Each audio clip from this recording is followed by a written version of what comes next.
Ito ang Biyahe by DJ Lala Banderas. DJ Lala Banderas. Love, nagbabalik DJ Lala para sa ating programang Sakto, Klaro, Diretso. And eto na nga po ang unang stop ng ating biyahe for tonight na #biyaheng cool ka lang. At ito ay para sa mga taong lagi na lang TH o tamang hinala. Naiintindihan ko yung women's instinct and sometimes I do think na meron ako nun, but girls, don't use it as an excuse to accuse your partners of something you don't have a clear proof off. Yan kasi ang mahirap eh. Yung mga katagang, malakas talaga yung kutob ko, Mars. O diba? Mars, walang ganon. O diba? Chismosang chismosa.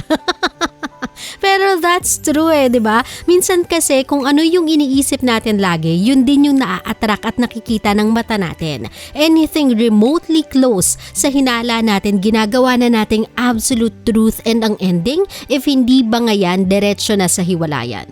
Love, don't live in paranoia. Don't let your emotions be stronger than your capability to think and assess situations. Use kutob as a warning sign but not a guide.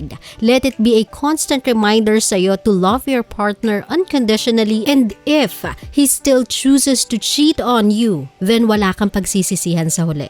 Huwag mong gawing conquest yung relationship nyo na para kang NBI, wasting your time in finding proof of infidelity kahit wala naman. Kasi if you won't take it easy, then whether totoo o hindi yung kutob mo, you have already ruined the relationship you have even before lumabas ang katotohanan. Kaya gets mo, love? Huwag masyadong nagpapadala sa kutob-kutob na yan, ha? Still, to see is to believe. Okay? At eto na nga po ang second stop ng ating #biyaheng cool ka lang. At ito ay para naman sa mga taong lagi na lang target ng lahat ng tao. Kasi malakas sila, kasi sikat sila, kasi lumalaban sila. I know sometimes you feel that urge na bigyan ng leksyon yung mga taong ganyan sa'yo. Yung mga taong hindi mo naiintindihan, kaibigan mo naman sana. Pero bakit tinatalo ka pa? But love, let me remind you to never stoop down to their level. Kung lagi ka nilang napagtutulungan, it's because kahit magsama-sama sila, hindi ka nila kaya. You are a force to be reckoned with. Your mere presence ay intimidating. So love, kung medyo napapagod ka na kasi even the people whom you thought is with you ay going against you, keep your calm. Show them the difference of being a true friend from a fake one. Don't be like them. You know you are better than that. So love, no need to prove anything. By keeping your cool, you are already better than them. Okay? Sa mga love natin, pwede pa rin kayong sumali sa ating usapan by posting your comments over at DJ Lala Banderas Facebook page. For now, before we move forward sa ating mga diva songs, eto na muna ang reminders ni DJ Lala Banderas. Love, meron pa ding pandemic Baka kasi nakakalimutan nyo.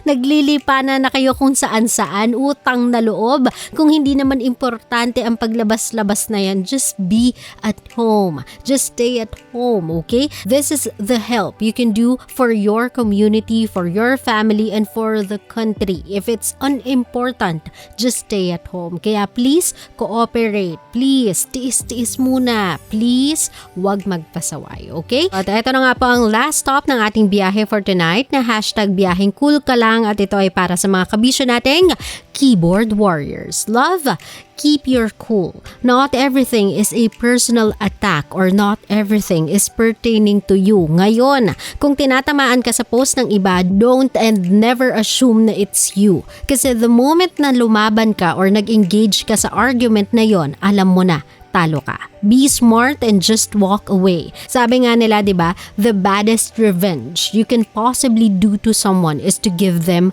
nothing. Not even an ounce of care or attention. Ang pampam kasi, my love, the more silang pinapansin, the more silang gagawa ng paraan para mapansin at the more silang nag-e-enjoy. So why give them that satisfaction of seeing you affected by their actions, di ba? May mga bagay pa sa buhay mo at sa oras mo na mas karapat dapat dapat sa attention mo kesa sa mga taong wala ka namang mapapala kapag pinansin mo. So love, just walk away. Hindi naman ibig sabihin nun na talo ka sa argument eh. Ibig sabihin nun na hindi sila ganon ka-importante para sayangin mo ang oras at panahon mo with. So cool ka lang and don't mind those keyboard warriors. Wala kasing value yung time nila, kaya ganyan na lang nila sayangin. Okay? Kaya sa mga kabisyo natin, ituloy natin ang usapang ito sa aking Facebook fan page, DJ Lala Banderas. Kasama niyo pa rin DJ Lala para sa programang Sakto, Klaro, Derecho. This is Biyahe at ikaw ay nakantabay pa rin sa 90.7 Love Radio. GB lang, walang hate, puro love lang. Always your number one.